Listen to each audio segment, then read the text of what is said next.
Hi, Nigel. I appreciate that you really want today's TAD talk to be all about the vegan tampons at the National Trust. But I'm afraid there's something much more important for us all to talk about. So Peter Jukes, along with Carol Cadwallader, has done some amazing investigative journalism over the last few years, trying to untangle the kind of Russian connections that have seeped into UK's politics. So a quick recap, Nathan Gill, Reform's leader in Wales, gets done for basically spouting Putin disinformation at the EU Parliament for money. Zia initially tried to bat it away by saying that nobody in the senior team at Reform really knew Nathan Gill. And then suddenly Nigel remembered yesterday that yes, indeed, he did know Nathan Gill and he knew him really well. Probably his memory came back when you realised that everybody kept sharing stories of all the times he's been with Nathan Gill. But it clearly wasn't Nigel that knew Nathan, which begs the question, why is he lying? Here's Deputy Dick having just made a lovely speech about Nathan, welcoming him up on the stage to join him. That's the same Deputy Dick that recently stayed with a Russian oligarch, in case you'd forgotten. Or how about this, the time that Nathan Gill said that we have a political class full of traitors. This was just after he'd been paid by the Russians, and here he is talking to, Dr. David Bull, the chair of Reform, and Alex Phillips. Alex Phillips, who was on Newsnight the other night, saying it was a disgrace that Gary Neville said that people should take down the flags. I mean, better to take down flags than take down the country, eh, Alex? I mean, I was shocked that Alex hasn't made a statement, given that apparently she was Gill's spokeswoman back in the day. And in fact, Gill was accused of misusing European funds to pay Alex, which kind of supports what Byline Times was saying. So the person that was bunging Nathan Gill money was this Oleg Voloshin. Here he is, look, sanctioned by the UK government because of Putin's invasion of Ukraine. And he was married to Nadia Borody, also known as Nadia Sass. Now, she was a presenter on the Russian propaganda station, Channel 112. Look, here she is with Nathan Gill, interviewing him for that very channel. In fact, having received the bribe from Oleg, Nathan stood up to say to the Europeans that they shouldn't ban Channel 112 and they shouldn't ban News 1, even though they were spreading Russian propaganda.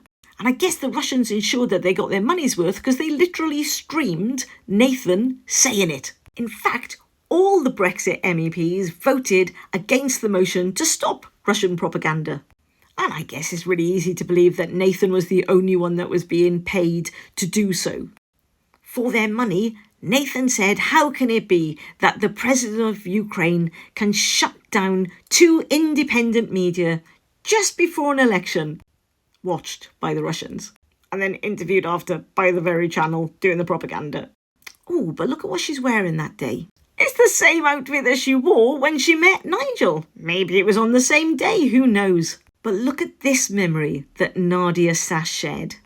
Back in 2018, that was the year that Russia was paying Nathan Gill to say their stuff. She presented him with a celebratory t-shirt around Brexit.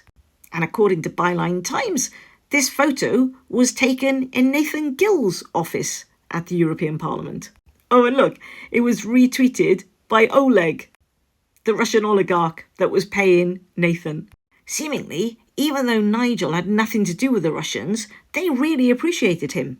Here's the presenter on another channel praising Farage for pointing out that Putin wasn't to blame for the war. In fact, Russian state TV at the time were thanking Nigel for his enlightenment and sanity. But let's not forget, Nigel has had nothing to do with the Russians. It's like that time when he said he hadn't met the Russian ambassador, then the photo was there of him meeting the Russian ambassador. It's just a coincidence. I mean, Nigel wouldn't lie, would he? There was that time when George Cottrell got done for fraud in America and Nigel just disowned him. Said he's just an unpaid volunteer, barely knows him. Yet when George came out, seemingly he had become like a son to Nigel. Now that case is interesting as well, because seemingly a whole load of emails were discovered around that case. And Andy Wigmore, who was Aaron Banks's business partner, seemingly gave a document to the Russian embassy telling them all about George. And then, a little bit like Nigel, seemed to forget about it because he denied that he did that when he was in Parliament answering questions. But it's alleged that Wigmore gave it to the Russians saying, have fun with this. Now, George is currently being investigated by HMRC again. I mean, I don't know. It's all in the past, isn't it? It's all just coincidences. It's also interesting, though, that Reform have become the first political party in the UK to accept some cryptocurrency now. Of course, cryptocurrency can't actually be traced.